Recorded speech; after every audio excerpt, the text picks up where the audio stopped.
Estamos começando mais uma edição do nosso Trampos Conectados e hoje nós vamos falar sobre o impacto da tecnologia na comunicação. Montamos um time de primeira para começar, assim, Joana Mendes, ela que é diretora de criação, foi presidente do Clube de Criação também durante 2 anos, fez uma gestão muito bacana.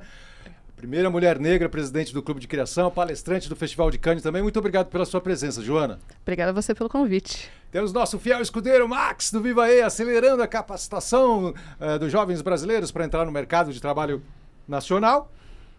Bem-vindo, Max. Tamo junto aí, Casé. Tamo junto. Temos também ele que explica tudo aquilo que a gente não sabe, ele explica. É o Diogo Rodrigues, trabalhou em muitas editorias, trabalhou em cultura, saúde, tecnologia, em veículos como a Folha, como Estadão e Trip, e é fundador do site Me Explica, aqui fazendo uma parceria muito bacana com o Terra. Muito obrigado pela sua presença, Diogo. Obrigado, tô feliz de estar aqui com vocês. Ainda bem que você está feliz. E aí que vamos chamar nosso convidado remoto, falando diretamente de Manaus, Maxson Serrano. Tudo bom, Maxson?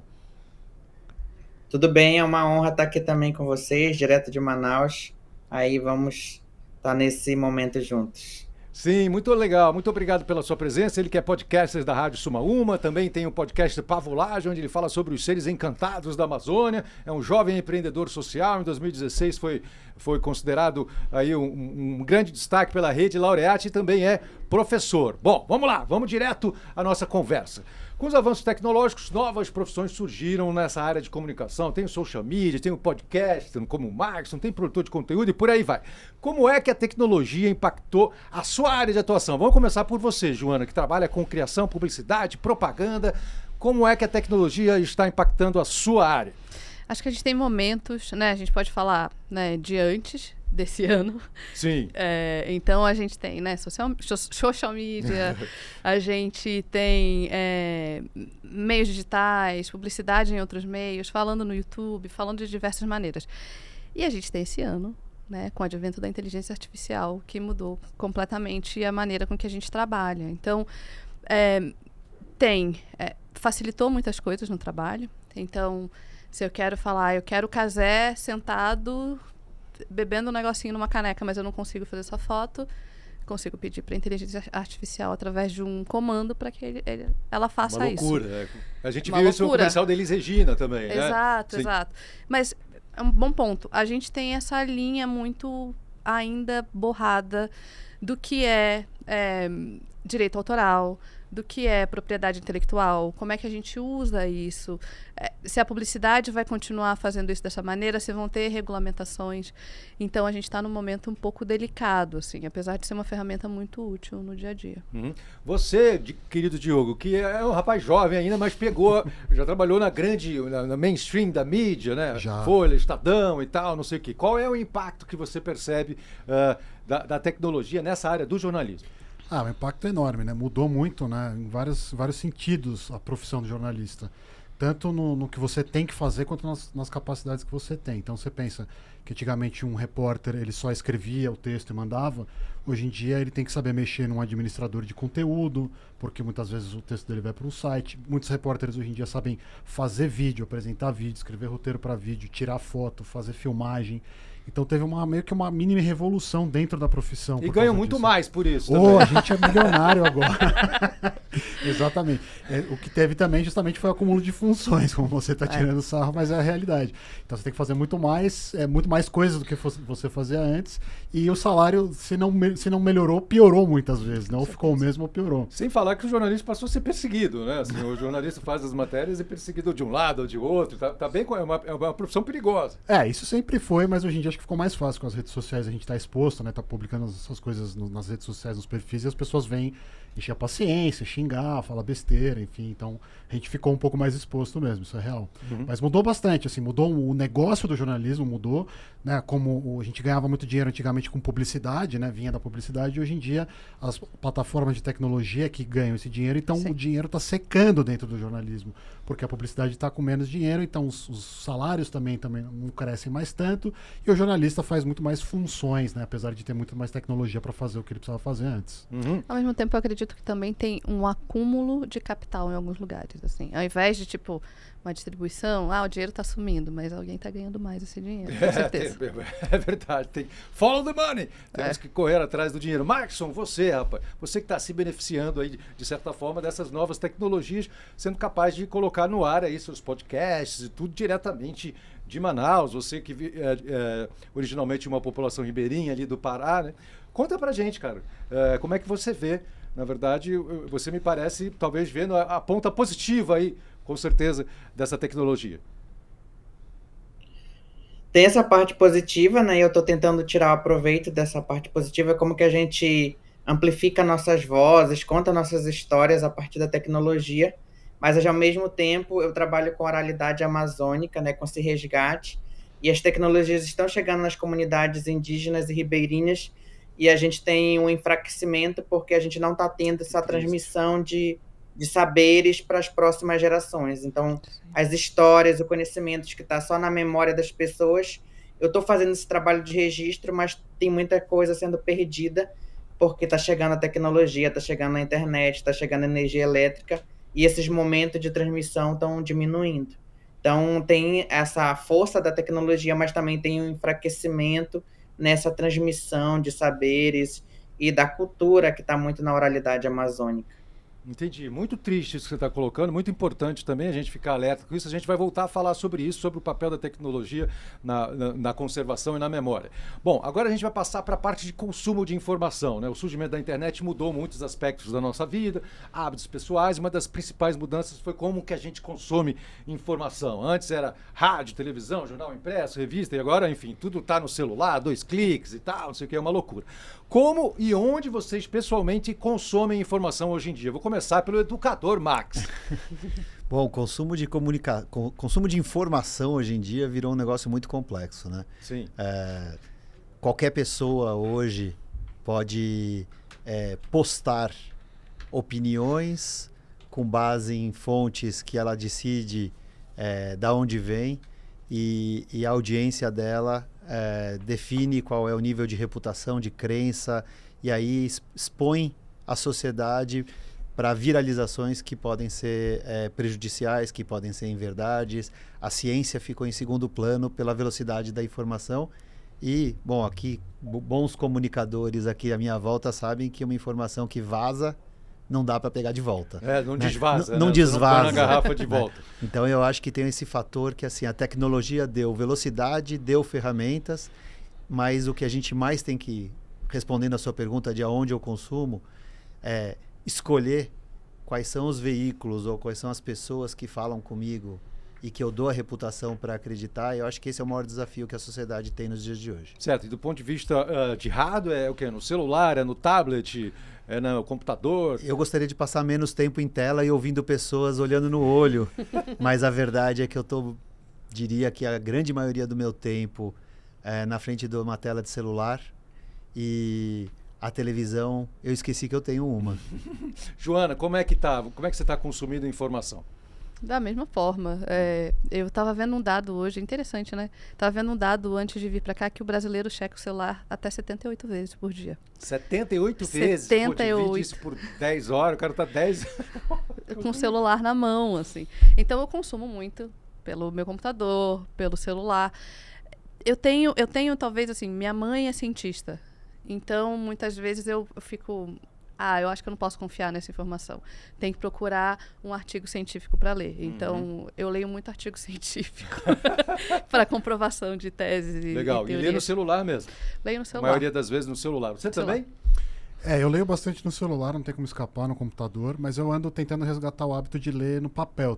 Aos domingos eu compro o jornal na banca e leio, porque eu percebi que a experiência é muito mais imersiva, né? Já que é a palavra do momento, com essa coisa de mundo também virtual. Com aquela tela enorme, jornal, né? Mas é isso mesmo, né? A experiência tátil, né? Você lê ali uma coisa física. E eu gosto muito de livro. Eu tenho um consumo muito forte de livros também, porque é um outro tipo de experiência que você não fica com aquela coisa, interrupção o tempo todo, né? Enfim, não fica com um monte de coisas concorrendo. Aliás, acho que esse é um ponto importante de falar da tecnologia, que antigamente, do ponto de vista do jornalismo, a gente tinha, né, poucos emissores de informações. A gente tinha jornais, revistas, televisão, televisões, rádios e olhe lá. E hoje em dia não, hoje em dia a gente tem tudo isso, mais perfis, né, em várias redes sociais, sites, enfim. Então, hoje em dia a pessoa não sabe muito mais para onde ela olha, porque tem tantas fontes de informação, não necessariamente boas fontes de informação, que a pessoa não consegue mais selecionar. Se antigamente era menos democrático, que de fato era, porque você precisava ter muito dinheiro para ter um veículo de comunicação, hoje em dia é muito mais confuso e muito mais fácil de você enganar as pessoas se você quiser fazer isso. Mas ontem eu estava vendo uma... A gente pode falar? Pode falar à vontade, claro. Tá. Vamos nos comunicar. Então tá, eu estava vendo Tava me falando sobre uma pesquisa do Google com os brasileiros. E os brasileiros, apesar da gente falar, tem muita informação, a gente talvez se sinta sobrecarregado, a maior parte dos brasileiros ama ter muitas opções de informação e de se informar. Então, é uma coisa que os brasileiros gostam, assim, de ter essa capacidade de se informar através do celular, de várias formas possíveis. Sobretudo destruindo os paywall, né? Se tiver, você não tem um jeito aí, eu não tô assinando, então, aí você manda lá o link, destruindo o paywall. É uma loucura. O Max chegou a pincelar aqui nessa questão das fake news. Vamos chegar nesse ponto, vamos nos aprofundar um pouco agora. O Brasil, 4 em cada 10 pessoas afirmam receber notícias falsas todos os dias. São dados que fazem parte de um levantamento feito pela Poynter Institute, que é uma escola de jornalismo e organização de pesquisas americana. Vocês já caíram em fake news? Maxson, já caiu em alguma fake news? Já teve que se retratar no grupo da família, do Zap, tudo? Eu não lembro de ter caído, mas assim, é muito comum a gente ver, né? O WhatsApp é muito popular nas nossas famílias, então sempre vem aqueles links. Mas assim, eu acompanho muito alguns portais, as redes sociais desses portais e tento dar uma olhada ali. Então, sigo esses portais que a gente já tem uma confiabilidade nesses portais para não estar caindo nessas pegadinhas, mas é muito comum. E aqui na região, você estava perguntando de onde a gente consome, né? Eu consumo muito no celular, mas muitas pessoas na Amazônia ainda consomem muito no rádio. Sim. Então, a Eliane Brum, por exemplo, em Suma Uma tem aqueles textos quilométricos. Como que a gente fala desses textos quilométricos para pessoas ribeirinhas e indígenas? E por isso que a gente tinha esse trabalho no Rádio Suma Uma, de estar levando para o podcast, porque o podcast a gente consegue mandar esse arquivo de áudio em grupos de WhatsApp e as pessoas ouvem porque elas têm essa familiaridade com rádio, né? Então, aqui na Amazônia, a gente precisa fazer um trabalho. Se a gente quer comunicar para comunidades ribeirinhas e indígenas, a gente tem que andar muito no lado a lado com rádio na região. O rádio é muito importante. Parabéns pelo seu trabalho junto com a Eliane aí na Suma Uma, um projeto importantíssimo, falando diretamente do centro do mundo, né? Onde está acontecendo realmente. Estamos já vendo a fumaceira, coitado. O Maxson estava falando aqui para a gente nos bastidores da fumaceira que está lá em Manaus. É uma loucura. Bom, a gente está... desculpa, eu me perdi aqui. Peraí. Fake news. Fake news, porque por que a tecnologia facilita tanto a proliferação das fake news? Bom, porque hoje em dia qualquer um pode ser emissor de informação, né? Como eu estava falando antes. Antigamente você precisava ter uma prensa, você tinha que imprimir um jornal, você tinha que ter um canal de televisão para transmitir informação, um canal de rádio, né? No máximo uma rádio pirata. Hoje em dia não, hoje em dia com o celular você consegue produzir imagens falsas, você consegue produzir textos falsos e distribuir isso de uma maneira basicamente sem custo, né? Não que não se invista muito dinheiro em campanhas de desinformação, a gente sabe que investigações já mostraram que tem muita grana por trás disso. E você consegue dar uma cara profissional também, aquilo parece uma coisa... Usando ferramentas online, ferramentas de edição de áudio, você consegue até inventar falas de pessoas, né?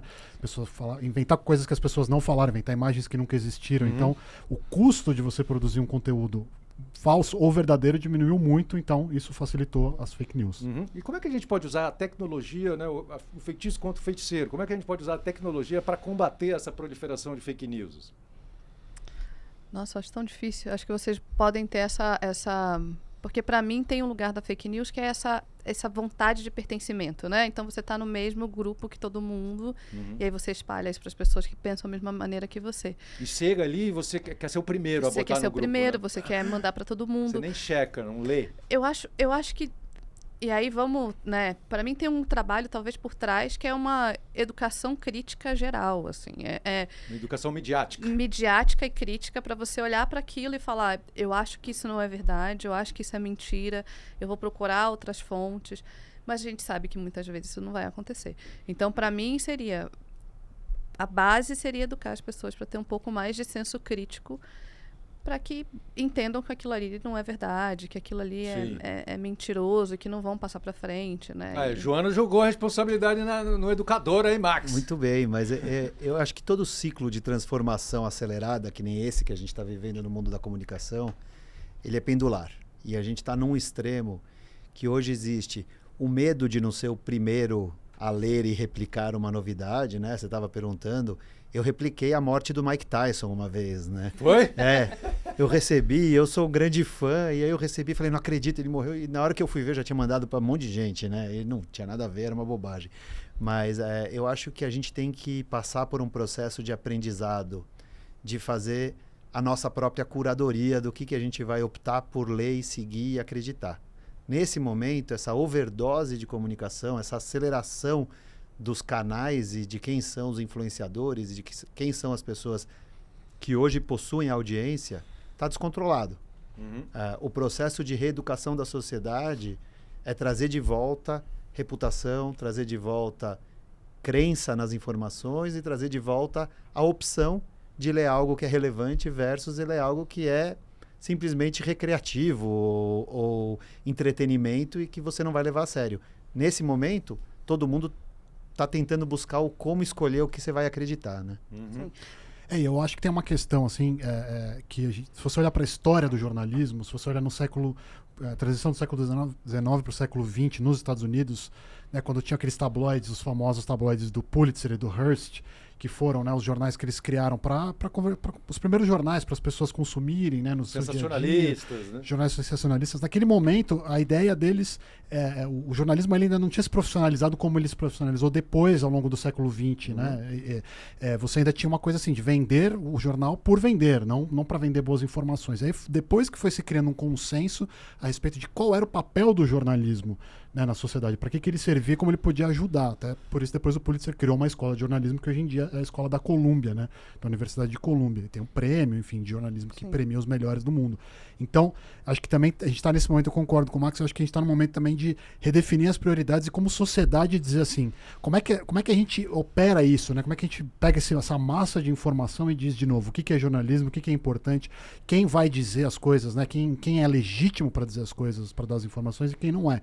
Não sei, não tem uma solução mágica para isso, mas discutir o assunto com certeza é importante. Uma coisa importante. E eu acho, a gente joga muito também para responsabilidade pessoal, né? Mas eu acho que é uma responsabilidade governamental. Perfeito. É uma responsabilidade da sociedade civil, da gente como cidadão pressionar os governos para que haja algum tipo de regulamentação, porque senão fica tudo em cima das pessoas, né? Perfeito, acho que é isso, e discutir isso com a academia, discutir Exato. isso com a sociedade civil, discutir com quem, né, com todos os entes, com as empresas também, todo mundo para definir isso. Acho que é uma questão política também, não política esquerda ou direita, mas a gente como sociedade dizer assim, informação é importante, a gente não vai deixar ficar tudo solto assim no ar, voando, o que a gente pode fazer, claro, sendo democrático, para que isso seja um bem social, para que as pessoas usem isso de maneira responsável e que melhore a nossa sociedade. Sim, é muito louco porque a tecnologia ela é muito rápida, né? Mas a legislação não.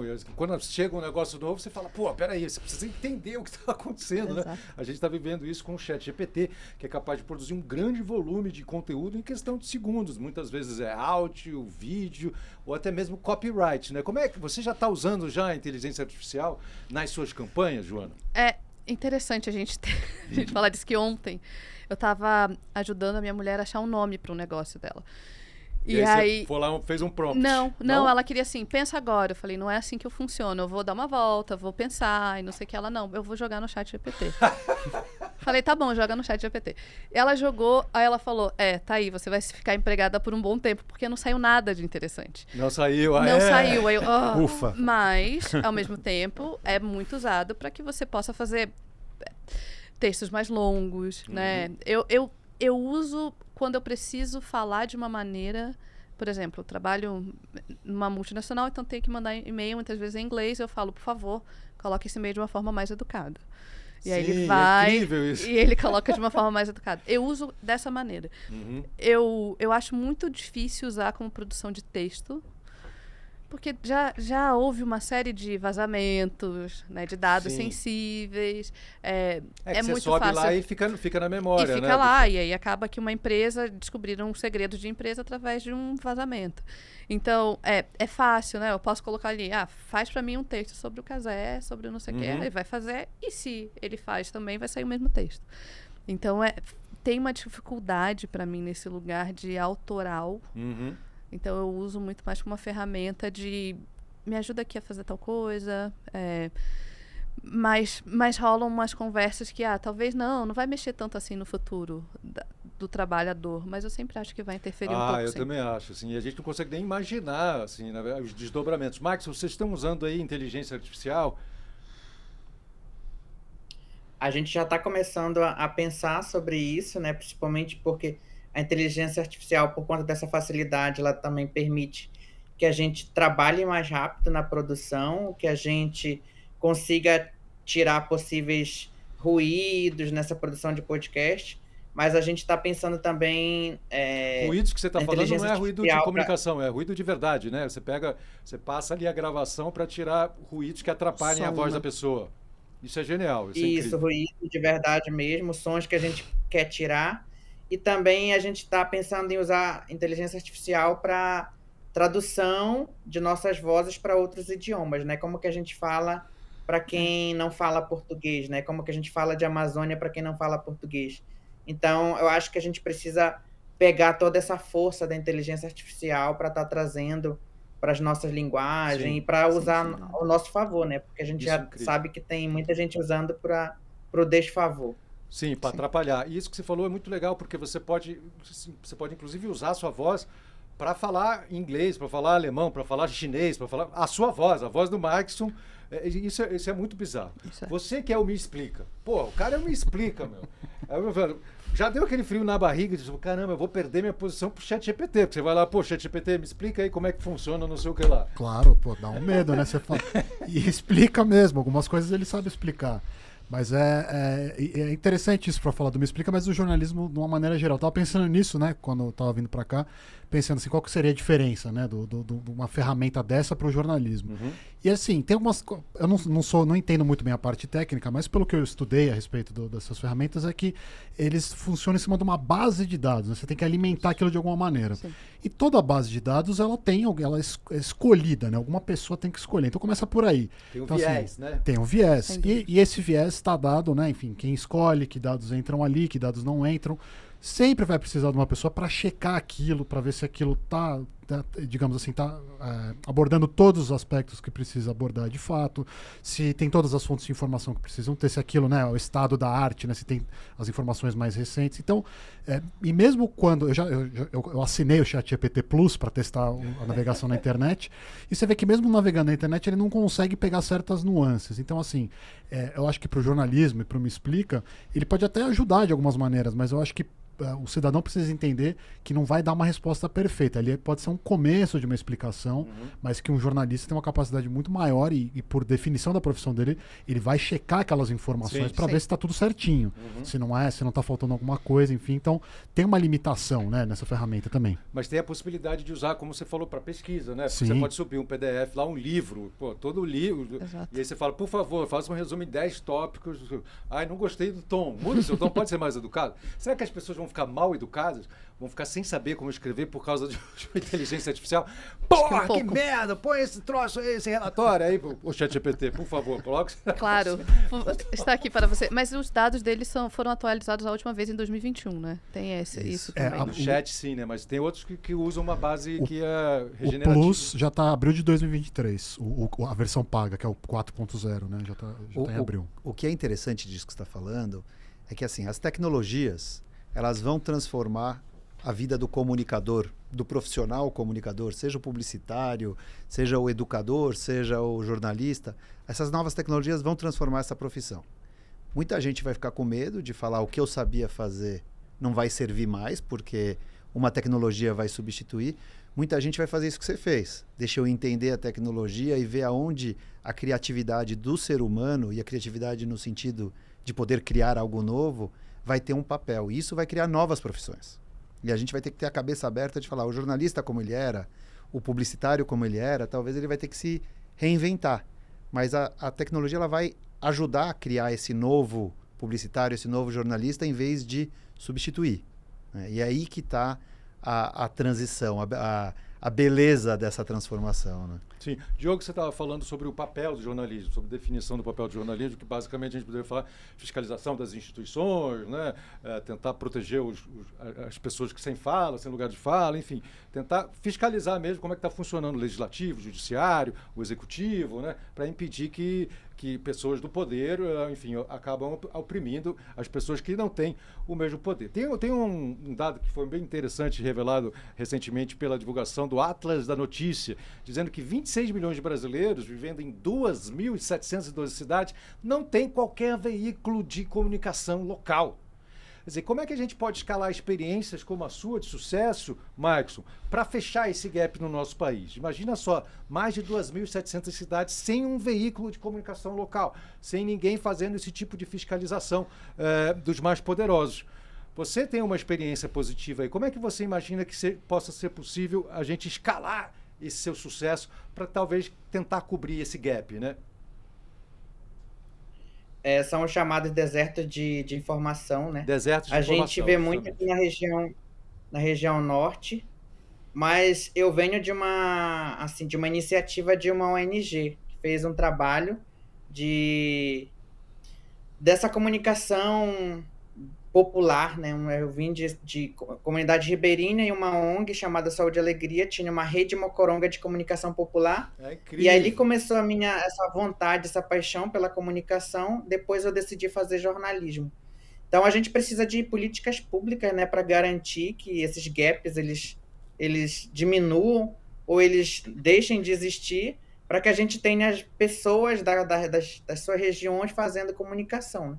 Só que é difícil, é caro, então a gente precisa de mais iniciativas e a gente precisa também que essas pessoas que se formam, elas continuem também nos seus locais, né? Porque tem muita gente que acaba se formando, mas vai para o Sudeste, vai para o Sul, sim, atrás de outras oportunidades. Então, como que a gente permite que essas pessoas elas se formem, mas elas queiram continuar fazendo comunicação nas suas localidades? Mas, assim, é muito desafiador. E como que a gente também participa de editais, tem apoio de empresas para estar fazendo com que essa realidade mude. Mas, assim, é um processo difícil. A Eliane Brum, por exemplo, ela deixou o El País, fundou ali Suma Uma, mas ela decidiu sair lá do Sudeste, veio para Altamira, que é uma cidade com pouca estrutura, mas ela abandonou ali praticamente toda uma vida, uma carreira lá no Sudeste, veio para o meio da Amazônia, né? Mas quem está disposto a fazer esse caminho inverso? Então, é tudo algo que a gente precisa pensar de políticas a médio e longo prazo para ver como isso. Você já está sentindo aí os efeitos? Desculpa. Você já está sentindo os efeitos aí do Starlink, da empresa do Elon Musk, que está instalando essa internet por satélite, que é quase uma epidemia aí já na Amazônia, né? Sim, a Starlink está em muitos lugares. Tem algumas empresas usando a Starlink, tem a parte boa, mas a Starlink também está muito presente em garimpos ilegais, em regiões de desmatamento. Sim. Então, a Starlink também está pegando muitos dados, né? Eu acho que precisa também de um controle de como é que a Starlink está aqui no Brasil e como que ela tem uma legislação que controle também o que ela pega de dados ou não, mas é uma febre aqui na Amazônia. E é uma internet muito boa, né? Então, sim, como é que a gente consegue ter esse controle? Porque também a Starlink está fazendo com que ações do garimpo ilegal, do desmatamento, também sejam impulsionadas, porque essas pessoas estão conectadas agora, né?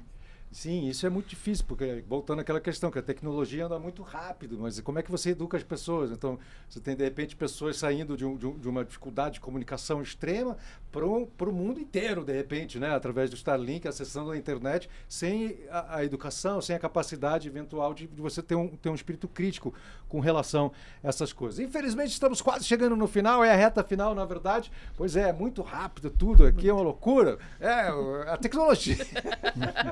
A gente precisa de uma tecnologia para aumentar o tempo, para expandir o tempo e botar... Enfim, mas vamos para as considerações finais. Será que a gente já passou pelas transformações mais fortes? Eu lembro do meu avô, eu olhava o meu avô, conversava com ele, falava, pô, meu avô, que incrível. Ele viu o surgimento do rádio, ele viu o surgimento do telefone, o avião. Nossa. Pô, eu jamais ia imaginar que a gente ia viver as coisas que a gente viveu. E teve ali um crescimento meio não tão acelerado, que foi a partir de 1994, quando chegou o computador no Brasil e tal, não sei o quê. Mas, pô, a partir de 2000 é uma capotada atrás da outra. É uma loucura. Já passamos pelas maiores transformações? Ou será que as maiores transformações ainda estão por vir com realidade virtual, realidade aumentada, deepfakes? Joana? Não, acho que ainda tem muita coisa por vir aí pela frente, assim. Eu acho que a gente não consegue mensurar o que vai acontecer. Tem um filme muito interessante, que é com o ator americano Seth Rogen, que é o bisavô dele entra num túnel de picles, sei lá, uma salmoura, é curado até agora, e aí esse cara é solto, tipo, em Nova York, e tem o neto e o avô no mesmo lugar, e eles falando dessas mudanças, assim, eu aconselho que todo mundo veja, assim, porque é muito interessante que a gente tem esse saudosismo, né? Meu avô, ou se eu vivesse para sempre, como é que seria a minha vida se eu vivesse para sempre? Horror. Ia ser insuportável, a gente não ia conseguir, a nossa cabeça não ia acontecer, não ia seguir, mas eu acho que ainda tem muita coisa pela frente. Como chama o filme mesmo? Eu tenho que dar uma olhada aqui, eu vou dar uma olhada, eu vou dar uma procurada enquanto... Dá um Google aí você também, enquanto os coisa joga aí colegas nos procuram. comentários. Vamos lá, querido, e aí? Bom, na educação. Eu acho que a gente tem que fugir do pavor da mudança. Boa. Vai mudar demais. Não podemos ser neologistas. Não. Nada de ficar destruindo a tecnologia, os teares, como Exatamente. fizeram em Londres. A tecnologia ela vai progredir com ou sem o nosso aval. Então, eu acho que a melhor coisa que a gente pode fazer é se manter atualizado, é buscar entender os impactos na minha vida e na minha comunidade e tentar trazer aprendizados nesse processo, né? A gente vê no mundo da educação um apetite gigantesco por transformações, no mundo da comunicação, um apetite gigantesco em todos os setores, grandes transformações. O que a gente tem que tentar fazer é não se apavorar. Markson, e aí? Eu acho que a gente tem que aproveitar as coisas boas da tecnologia, está super aberto, né, à mudança. Eu gosto, eu quero viver muito com essas novas tecnologias que vão surgindo, mas ao mesmo tempo eu acredito que a gente precisa ter algo que regule, porque hoje mesmo eu vi um portal desmentindo uma fake news de que o presidente está vivo, que aquela pessoa não é uma sósia dele, que ele não morreu na última cirurgia. Então isso me preocupa muito, porque a gente está ao mesmo tempo com tecnologias muito avançadas, com muita informação, mas a gente precisa estar trabalhando com esse tipo de questões, que é algo que as pessoas poderiam dar uma simples googada e saber que isso não é verdade. Então, eu acho que a gente precisa trabalhar também educação midiática, como que essas pessoas consomem, e a gente tem que levar isso para educação básica, né? Como que a gente começa a fomentar isso lá dos pequenos, para que eles não cresçam pessoas idiotas, porque a gente tem muitas pessoas idiotas, infelizmente. Boa, verdade. Nossa, sem dúvida. Tem razão. E acho que é o seguinte, acho que todo mundo aqui disse uma parte da equação, e para mim, dentro do jornalismo, tem duas coisas que eu acho que vão ser essenciais para os próximos anos, para a gente não ficar refém, não continuar refém dessa coisa, nem para o pânico e também nem para se entregar demais para as tecnologias, que é, primeiro, acho que os comunicadores, os jornalistas têm que tentar estabelecer comunidades com os leitores, conversar com as pessoas, estar próximos, para tentar atender esses anseios das pessoas, entender o que elas querem, o que elas precisam, não ficar só jogando os conteúdos e esperar. Comunidade não é audiência, é comunidade. Comunidade, troca, exatamente, de trocar, de fazer parte, de estar junto, né?